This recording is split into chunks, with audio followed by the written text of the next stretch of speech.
మనం ఉదయం నుంచి మహిళల హక్కులు, తర్వాత సమానత్వం, స్వయం నిర్ణయాధికారం, సాధికారత అంటే స్వయం నిర్ణయాధికారం, వీటన్నిటి గురించి మాట్లాడుకుంటున్నాం. అంటే ఇవన్నీ యుఎన్ఓ పిలుపు ఇచ్చినా కూడా 10 ఏళ్ల నుంచి ఇస్తుంది ఇదే పిలుపు. ఇప్పటికీ 10 ఏళ్ళు అవుతుంది ఈ 2025 వస్తే. కానీ మరి మనము ఇంకా ఎక్కడున్నాము అనేది మనం మాట్లాడుకోవాలి. దీంట్లో హక్కు అనేది ఉంటేనే సమానత్వం ఉంటుంది. సమానత్వం అనేది వస్తేనే స్వయంగా నిర్ణయించుకునే అధికారం వస్తుంది. ఇప్పుడున్న యూత్కు చాలామందికి స్వయం నిర్ణయాధికారం ఉందా? ఇదిగో నన్న మీరు వెనకాల కూర్చున్నారు కదా, మీకు ఏది కావాలంటే అది చదువుకునే అధికారం ఉందా?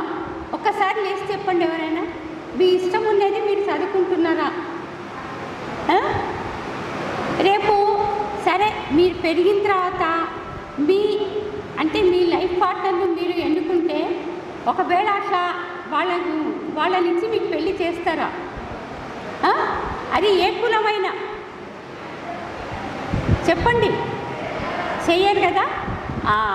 ఇదే స్వాధికారత అంటే ఇదే. అంటే మనం ఏంటంటే చదువుకుంటున్నాం, హక్కులు ఉండడం వల్ల చదువుకుంటున్నాం. చదువు వల్ల అంతో ఇంతో సమానత్వం వస్తుంది. కానీ ఆ సమానత్వంతో మాత్రం సాధిక అంటే స్వయం నిర్ణయాధికారం అనేది రావడం లేదు. అసలు సమానత్వం ఉంటే కదా నిర్ణయాధికారం వచ్చేది. అందుకని ఇవన్నీ 3 ఇంటర్లింక్డ్. ఈ 3 ఒకదానికొకటి లింక్ అయి ఉన్నాయి కాబట్టి ఒకటి రాకపోతే ఒకటి లేదు అనేది మనం తెలుసుకోవాల్సిన అవసరం ఉంది. ఇవన్నీ ఎందుకు లేవు అనేది మనం ఒకసారి ప్రశ్నించుకుంటే అసలు ఈ సమాజంలో ఇవన్నీ అడ్డుకునేది ఏది? ఒక్కసారి ఆలోచించండి. ఇప్పుడు వాళ్ళు సొంతంగా ఎవరినన్నా పెళ్లి చేసుకోవాలనుకున్నప్పుడు వాళ్ళ కాళ్ళ మీద వాళ్ళు నిలబడి మేము చేసుకోవాలన్నప్పుడు ఇంట్లో ఎవరు ఒప్పుకోరు చెప్పండి. వాళ్ళ మొదట తండ్రి ఒప్పుకోడు. అంటే ఇక్కడ మనం ఏంటంటే ఒక పితృస్వామ్య కుటుంబ వ్యవస్థలో మనం ఉన్నాం. ఆ పితృస్వామ్య కుటుంబం అనేది ఆ యజమాని ఇంటికి తండ్రి ఉంటాడు.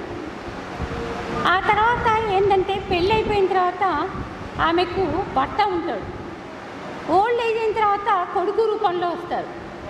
అంటే ఈ అధికారం అనేది, ఈ పురుషుల యొక్క అధికారం అనేది మనకు కంటిన్యూ అయితేనే ఉంది. మన జీవితాంతం చిన్నగా ఉన్నప్పటి నుంచి చచ్చిపోయే వరకు మనం ఎప్పుడు ఎవరో ఒకరు ఆధీనంలో ఉండాలి. ఈ ఆధీనం అనేది ఏంటంటే పితృస్వామ్యం అనేది మనమంతా చూస్తే అణిచివేత. ఆ అణిచివేత అనేది ఖచ్చితంగా ఉంటుంది, కానీ అది రూపం మార్చుకుంటుంది. మీరు ఇంతకుముందు ఉన్న రూపాలను చూసుకుంటే అది చాలా నగ్నంగా తన రూపాలను బయట పెట్టుకుంటుంది. అందుకనే మీరు చూసుంటారు ఈ మధ్యనే ఒక వార్త, ఒక ఆమెను భార్యను చంపి ఆయన కుక్కర్లో ఉడకబెట్టి దాన్ని మొత్తం బయట పడేసింది. ఆ తర్వాత మొన్న ఒక ఆమెను హింసించడంలో భాగంగా కాళ్ళకు 16 మేకులు కొట్టింది. ఒక్కసారి దీన్ని ఆలోచిస్తే మనము పితృస్వామ్యం అనేది ఇంత ఘోరమైన రూపాలా? ఇంకా చెప్పుకుంటూ పోతే చాలా ఉన్నాయి. ప్రెగ్నెంట్ ఉమెన్ ఒక ఆమెను కొంచెం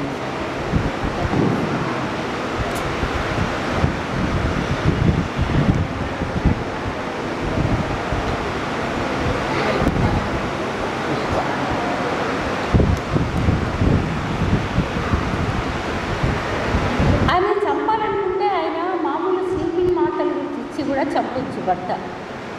కాబట్టి ఆమె ఎట్లా చేసిండు అంటే చంపాలని సమర్థించడం కాదు మనం అనేది వాడి దృష్టిలో. కానీ ఆమె పీక నిలబడడానికి ఏంటంటే ఆమెకు ఊపిరి ఆడకుండా చేసి ఆమె మానసికంగా ఏంటంటే ఆమె ప్రెగ్నెంట్ అయిన తర్వాత ఆమె ఊపిరి ఆడకుండా చేసి ఆ డెడ్ బేబీ అనేది డెలివరీ అయింది. డెలివరీ అయిన తర్వాత ఆమె చనిపోయింది. అంటే ఇంత క్రూరంగా చంపడం అనేది అయిపోయింది. అంటే పితృస్వామ్యం ఉంది, ఇది ఇంత క్రూరంగా మారడానికి కారణం ఏంటి అనేది మనము ఎప్పటికప్పుడు ఆలోచించుకోవాలి. మనము ప్రశ్నించడం అనేది చాలా ముఖ్యం. ఎప్పటికప్పుడు మన జీవితాన్ని మనం ప్రశ్నించుకోవాలి. మనము నచ్చిన వేలో మనం బతుకుతున్నామా? మనకు ఇష్టమున్నట్టు మనం ఉండగలుగుతున్నామా? కనీసం మనకు ఇష్టమున్న తిండి మనం తినగలుగుతున్నామా? మనకు ఇష్టమైనట్టు మనము చదువుకోగలుగుతున్నామా? మన జీవిత భాగస్వాములను ఎన్నుకోగలుగుతున్నామా? ఇవన్నీ ఒకటి తర్వాత ఒకటి ఖచ్చితంగా ఇప్పుడున్న యూత్ ఆలోచించుకోవాల్సిన అవసరం ఉంది. అప్పుడే వాళ్ళ హక్కుల్ని వాళ్ళు సద్వినియోగం చేసుకున్నట్టు మనకు తెలుస్తుంది. నాకు ఇచ్చిన దాంట్లో ఏంటంటే సామాజిక అంటే ప్రజా ఉద్యమాల్లో మహిళల పాత్ర ఎట్లా ఉంది అనేది మనం మాట్లాడుకోవాలంటే అది ఇప్పటిది కాదు, అది మనము 1800 దశకం నుంచి మనం మాట్లాడుకోవాల్సి వస్తుంది. ఎందుకంటే అప్పుడు మొదట మనం బ్రిటిష్ వాళ్ళు మన దేశాన్ని పాలించేటప్పుడు మన దేశంలో తిరుగుబాట్లు పెద్ద ఎత్తున జరిగినాయి. ఆ తిరుగుబాట్లు మనం చూసుకుంటే అది ఆదివాసీ ప్రాంతాల్లోనే ఫస్ట్ మొదలైనవి అనేది మనకు చరిత్ర చెప్తుంది. అది సంతాల్ తిరుగుబాటు అయితేనేమి, బస్తర్ తిరుగుబాటు అయితేనేమి, తర్వాత కొమరం భీం తిరుగుబాటేమి, బిర్సా ముండా తిరుగుబాటు, ఇవన్నీ కూడా మొట్టమొదట అక్కడి నుంచే మొదలైనవి. ఎందుకు? వాళ్ళకి అడవి మీద అధికారం ఉంది. ఆ అడవి మీద అధికారంతో వాళ్ళు జీవనం కొనసాగిస్తున్నారు. డైరెక్ట్గా బ్రిటిష్ వాళ్ళు పోయి ఇక్కడి నుంచి మీరు వెళ్ళిపోవాలా, ఈ అడవులన్నీ మేము మా ఖనిజ సంపదను తీసుకుపోతామని వాళ్ళంటే వాళ్ళు జీవన పోరాటం వాళ్ళకు. అందుకని వాళ్ళతో పోరాడి చావడం తప్ప ఇంకా వేరే దారి లేదు. అందుకనే వాళ్ళు అంత ఉధృతంగా ఆ పోరాటాల్లో ముందున్నారు. అసలు కొమరం భీము భార్య అయితే బీజుబాయి, ఆమె తన పిల్లగాన్ని అదేంటి నడుముకు కట్టుకొని బ్రిటిష్ వాళ్ళతో ఫైట్ చేసింది. భర్త చనిపోయినాక ఆమె 3 ఏళ్ళు కఠిన గారశిక్ష విధించబడింది. ఆమె అనుభవించింది కూడా. తర్వాత సత్తి అనే ఒక ఆదివాసి మహిళ కూడా తను యుద్ధం ఎట్లా చేస్తారో అట్లా యుద్ధ రంగంలో ఉండి బ్రిటిష్ వాళ్ళని ఎదుర్కొంది. ఎంతోమంది మహిళలు చనిపోతే కూడా ఈ ఉద్యమం ఆకుండా ముందుకెళ్తూనే ఉంది. ఈ ఆదివాసీలు ఇంత ముందుకు అప్పుడున్న టైంలోనే వెళ్ళి వాళ్ళు 75 ఏళ్ల క్రితమే అంత ముందున్నారు అంటే వాళ్ళు మన దేశం వాళ్ళతో కాకుండా వేరే దేశం వాళ్ళతో పోరాడిండు అనేది మనం అనుకోవచ్చు. కానీ ఇప్పుడు మనం చూస్తే మిత్రులారా, ఇప్పటికీ కూడా ఛత్తీస్గఢ్, బస్తర్, మధ్య భారతం మొదలైన ప్రాంతాల్లో, అటవీ ప్రాంతాల్లో మనం చూస్తే ఆదివాసీల జీవితం చాలా భయంకరంగా మారుతుంది.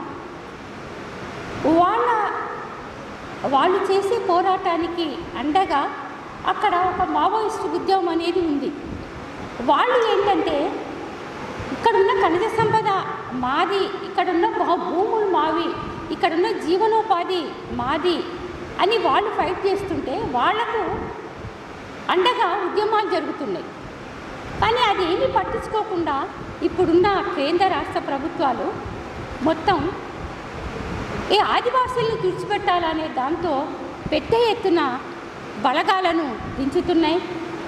అందులో ముఖ్యంగా నలిగిపోయేది మహిళలు. ఎందుకంటే మేము ఈ మహిళలు నలిగిపోతున్నారు కాబట్టి ఒక చైతన్య మహిళా సంఘంగా ఈ విషయాన్ని మేము ఎక్కువ ప్రచారం చేయాల్సి వస్తుంది. అక్కడున్న పురుషులు మొత్తము ఈ పోలీసు దాడులను ఎదుర్కోలేక వాళ్లకు చేతుల్లో పడితే చనిపోతామని వాళ్ళు అడవులలో పారిపోయి తలదాచుకుంటుంటే వీళ్ళ చేతికి దొరికేది అక్కడ మహిళలు, పిల్లలు. 2.5 కిలోమీటర్లకు ఒక పోలీస్ క్యాంప్ ఉంది.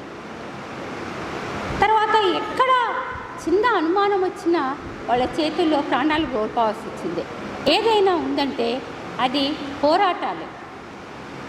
మనం మార్చి 8 సందర్భంగా న్యూయార్క్లో మనం మొదటి నుంచి ఉదయం నుంచి చెప్పుకుంటున్నాం. 8 గంటల పని కొరకు, ఓటు హక్కు కొరకు, తర్వాత కనీస సౌకర్యాల కొరకు మనమంతా పోరాడుతుంటే, అక్కడ ప్రజలు పోరాడుతుంటే, మహిళలు ముఖ్యంగా వాళ్ళందరికీ, ఆ మహిళలే కాదు కార్మిక మహిళలు పోతుంటే వాళ్ళకు మద్దతు ఇచ్చింది కూడా అక్కడ మధ్యతరగతి మహిళలు ఉన్నారు. ఓటు హక్కు కావాలా అన్నందుకు ఉన్నత వర్గం మహిళలు కూడా వాళ్ళకు మద్దతు ఇచ్చింది. అందుకని పోరాటాలు చేసేటప్పుడు మనం మద్దతును కూడా కూడగట్టుకోవడము చాలా అవసరం. చైతన్య మహిళా సంఘంగా మనము ప్రజల్లో ఉద్యమాలు చేసేటప్పుడు ఆ ఉద్యమాలను కూడగట్టుకోవడంలో వేరే ప్రజా సంఘాల మద్దతు అయితేనేమి, తర్వాత యూనియన్స్ మద్దతు అయితేనేమి, వేరే వాళ్ళతో కూడా మాట్లాడి మన పోరాటాలను వాళ్ళలోకి తీసుకునేటట్టు మన CMS పనిచేయాల్సిన అవసరం అయితే ఉంది. ఇందులో భాగంగానే వికారాబాదులో ఈ దామగుండం ప్రాజెక్టుకు సంబంధించి ఇక్కడ చైతన్య మహిళా సంఘం అక్కడికి వెళ్ళి ఆ చెట్లు, అక్కడ ఉన్న చెట్లను కొట్టేయడానికి వ్యతిరేకంగా ఇక్కడున్న CMS ఉద్యమించింది. తన శక్తి మేరకు తను పనిచేసింది. కాకపోతే దాన్ని ఇప్పుడు మనం ఆపలేకపోవచ్చు. ఆ విషయాన్ని మనం లైవ్లో పెడుతున్న క్రమంలో ఖచ్చితంగా అది ఎప్పటికైనా మనకు తప్పక ఆ విషయాన్ని మనం ముందుకు తీసుకుపోగలుగుతాం. అది ప్రజల్లో నానుతూ ఉండాలి. అందుకనే ప్రజా ఉద్యమాల్లో మహిళల పాత్ర అంటే, మహిళలు ఏ ఉద్యమాలు చేసినా కూడా చాలా నిక్కచ్చిగా ఉంటారు. మీరు ఒక విషయం చూసుకోండి, ఏదైనా ఇంతకుముందు కూడా సారా పోరాటమైనా లేకపోతే ఇంకేదైనా వాళ్ళు ఒక పోరాటాన్ని ముందుకు తీసుకెళ్తే దాన్ని లీడర్షిప్ వహిస్తారు. వాళ్ళకు మహిళలకు లీడర్షిప్ క్వాలిటీస్ ఎవరో ఇవ్వాల్సిన అవసరం లేదు. ఆ కుటుంబంలో తర్వాత తనకు లీడర్షిప్ క్వాలిటీస్ అనేవి ఖచ్చితంగా ఉంటాయన్నట్టు. ఒక పోరాటంలో ఆమె ముందుందంటే ఆమె ఏ బలహీనతకు లొంగిపోదు. అదే పురుషులు ఉన్నారంటే వాళ్ళకు తాగుడు అలవాటో లేకపోతే ఇంకేదన్నా అలవాటో నేర్పితే వాళ్ళు ఉద్యమాన్ని మధ్యలో వదిలేయచ్చు. కానీ మహిళలు మాత్రం అట్లా ఉండరు. వాళ్ళ జీవితమే ఏ కాజు కొరకైతే పనిచేస్తున్నారో ఆ కాజు నెరవేరే వరకు మహిళలు రాజీ లేని పోరాటం చేస్తుంటారు. ఆ తర్వాత చుట్టుపక్కల వాళ్ళను మొబిలైజ్ చేస్తారు. చుట్టుపక్కల వాళ్ళను వాళ్ళు దేని కొరకు అయితే పనిచేయాలనుకుంటున్నారో ఆ పనిచేయడానికి కావలసిన మద్దతును కేంద్రీకరిస్తారు. వాళ్ళకు కన్విన్సింగ్గా చెప్తారు అన్నట్టు.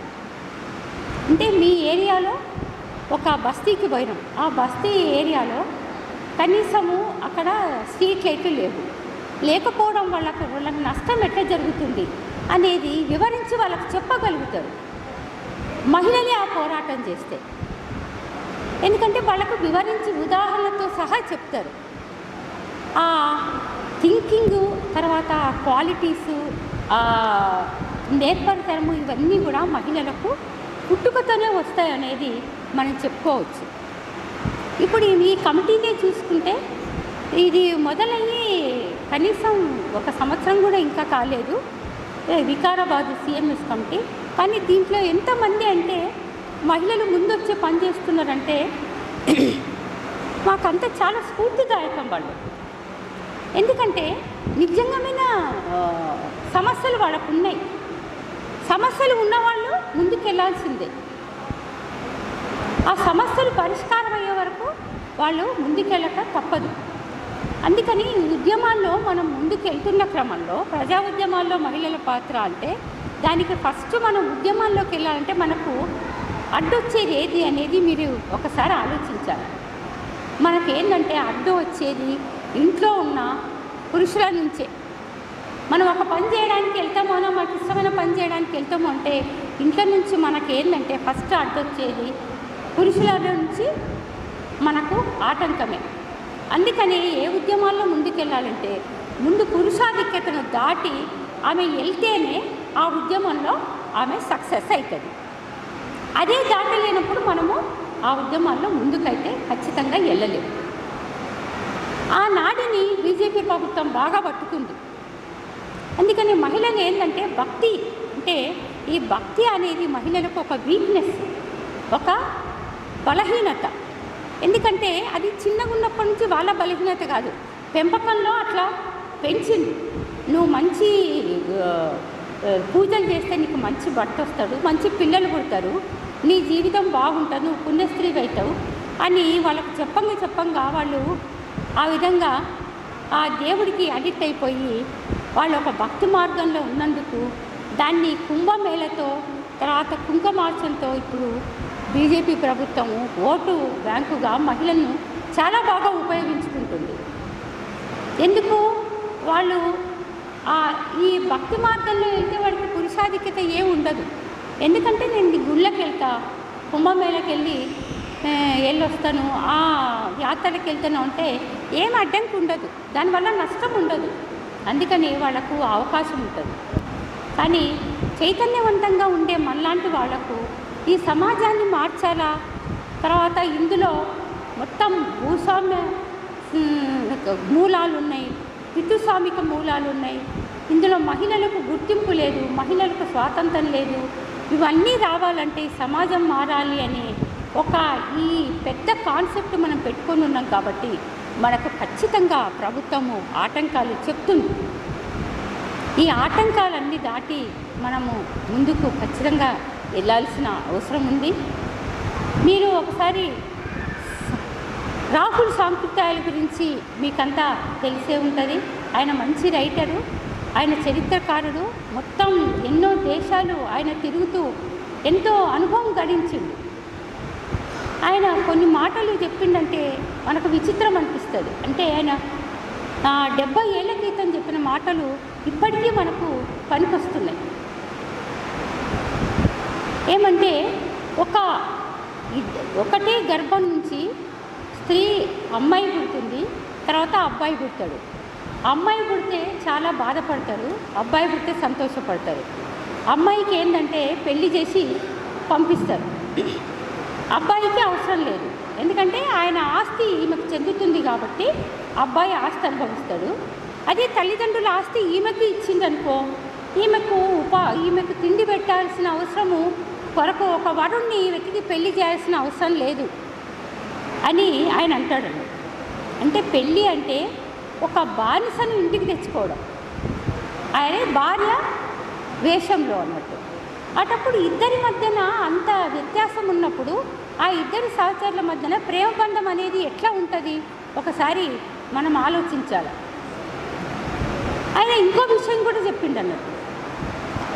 ఏంటంటే ఫస్ట్ తరం మహిళ మొదట పరదాను దాటి దేవుడి గదిలోకి వెళ్ళింది. అంటే దేవుణ్ణి కూడా ఈమె పూజించవచ్చు అని ఒకటి ఆమెకు స్వతంత్రం వచ్చింది. తర్వాత రెండో తరం మహిళ ఏంటంటే చదువు కొరకు, కనీసం చదువు కొరకు స్కూల్కైనా కాలేజీలకైనా వెళ్ళడం మొదలుపెట్టింది. అది పురుషులతో సమానత్వం కాదు, అక్కడ తన అబ్బాయిలతో సమానత్వం అనేది ఆలోచించలేదు, కావాలా కూడా అనుకోలేదు. ఆమె కనీసం నాకు చదువు వస్తే చాలు అనేది రెండో తరం మహిళ అనుకుంది.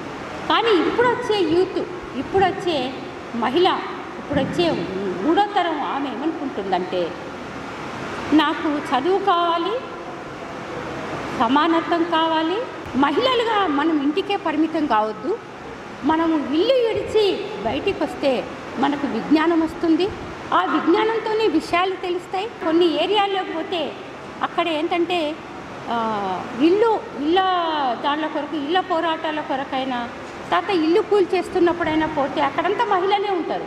భూముల కొరకు పోతుంటే కూడా మహిళలే ఉంటారు. ఎందుకు? పోరాటం వాళ్ళకు అత్యవసరం అయ్యింది, అది వాళ్ళకు జీవన సమస్య అయింది. అందుకని ఈ విషయాలన్నీ మనం అర్థం చేసుకొని మనం పోరాడే మహిళలకు మద్దతు ఇవ్వడమే కాకుండా మనం కూడా పోరాటంలో భాగంగా ఈ సమాజాన్ని మార్చినప్పుడే మనకు నిజమైన విముక్తి వస్తుంది. ఆ రకంగా స్త్రీ విముక్తికి మనమందరము పాటుపడాలని పడతారని ఆశిస్తూ ముగిస్తాం.